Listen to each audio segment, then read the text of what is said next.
പറഞ്ഞാലും ഇല്ലേലും എനിക്കറിയാം ഈ വണ്ടി എത്ര ദിവസം കൊണ്ട് ഓടുന്നു. നീ വീട്ടിൽ നിന്ന് എല്ലാവരും കൊണ്ടുവരുന്നല്ലേ? ആ കൊടുത്തേ രണ്ടുപേരെയും കൂടെ നീ ഇവിടെ കൊണ്ടുവരണം. കണ്ണടയുന്നവരെ അവരെയും കാണും എനിക്കിവിടെ.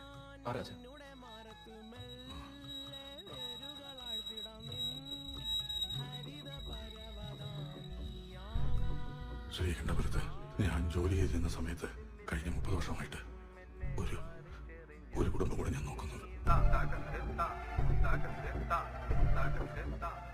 രുക്മിണി, അവരിലൊരു മകനുണ്ട്. നീ ഒന്നവരെ ഇങ്ങോട്ട് കൊണ്ടുവരണം. അങ്ങോട്ട് പോയി അവരെയൊക്കെ കണ്ടിട്ട് കുറേയായി. ഇനിയിപ്പോൾ അതിനും സാധിക്കില്ലല്ലോ.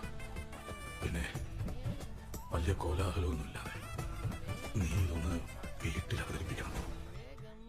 എന്നിട്ട് നിന്റെ അമ്മയോട് പറയണം ഇതൊക്കെ ആ ഒരു സ്പിരിറ്റിൽ എടുക്കാൻ.